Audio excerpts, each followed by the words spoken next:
அண்ணா வணக்கம். அண்ணா, இந்த சோழி பிரசன்னம் அப்படின்னு சொல்கிறோமே, சோழி பிரசன்னம் அப்படின்னா என்ன? சோழி என்றால் என்ன என்று நீங்கள் விவரமாக கேட்கிறீர்கள். ரொம்ப நியாயமான வார்த்தை.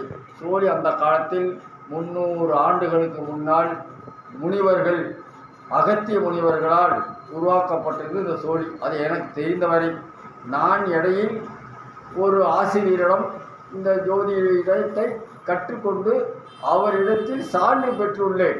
அவர் ஒரு பதிவு பெற்ற ஜோதிடர். அவரிடத்தில் நான் சான்று பெற்றுள்ளேன்.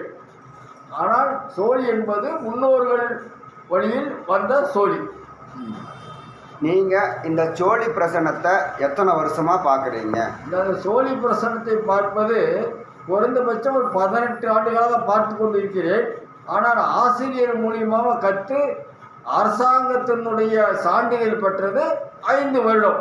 அதுக்கு முன்னே நான் பார்த்து கொண்டு தான் இருந்தேன். அரசாங்கம் மூலியமாக சான்று பெற்றது 5 வருடம். 5 வருடமும் பார்த்து கொண்டிருக்கிறேன். ஆனால் சோதிடத்தினுடைய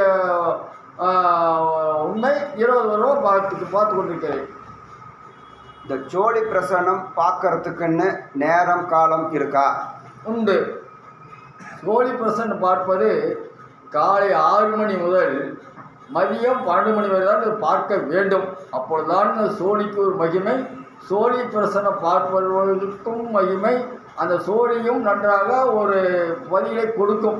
அதேபோல் என்னை சோழி பார்க்க அழைப்பவர்கள் சாயங்காலம் 7 மணியிலிருந்து 9 மணி வரைக்கும் முன்பதிவு கொடுக்க வேண்டும். திடீர்னு காலையில் கூப்பிட்டா என்னால் வர முடியாது.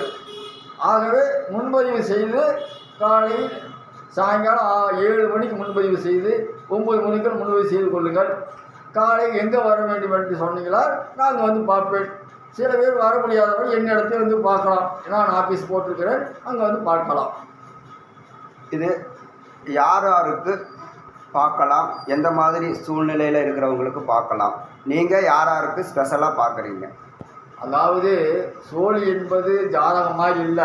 ஜாதகம் என்றால் சனி திசை எப்படி இருக்குது, ராகு திசை எப்படி இருக்குது, குரு திசை எப்படி இருக்குன்னு பார்க்கறதுக்கு அனைவரும் ஜாதகத்தை எடுத்துக்கொண்டு வருவார்கள்.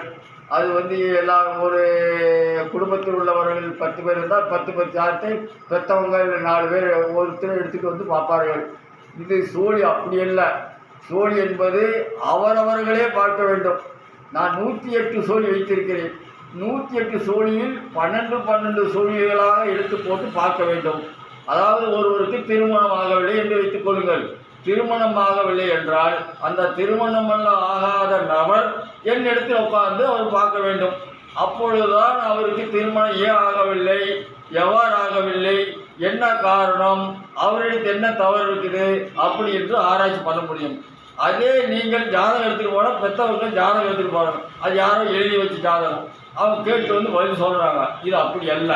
பாதிக்கப்பட்டவர்கள் நேரில் ஜாதகம் அந்த சோழியை பார்க்க வேண்டும்.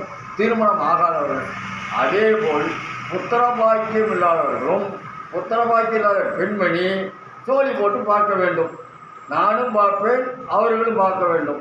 அந்த பெண்மணிக்கு புத்திரபாக்கியம் ஆண்டவன் கொடுத்திருக்கிறானா இல்லையா என்பது அந்த சோழி நன்றாக சொல்லும். நான் ஆரம்பத்திலேயே அந்த சோழியின் விஷயத்தையெல்லாம் சொல்லிவிடுவேன். அது ரகசியம். அதை அவர்கள் புரிந்து கொள்வார்கள். அதில் வரும் பலனை வைத்து அவர் தெரிந்துவிடுவார்கள். அதற்கு மேல் அவர்கள் என்னென்ன செய்ய வேண்டும், எவ்வாறு செய்ய வேண்டும் தெரிஞ்சுக்கணும். உங்களுடைய ஃபோன் நம்பர்? என் ஃபோன் நம்பர் அதிலே கொடுத்துருக்கேன். 94 459 73 170 என்னுடைய ஃபோன் நம்பர். நன்றிங்க. வணக்கம்.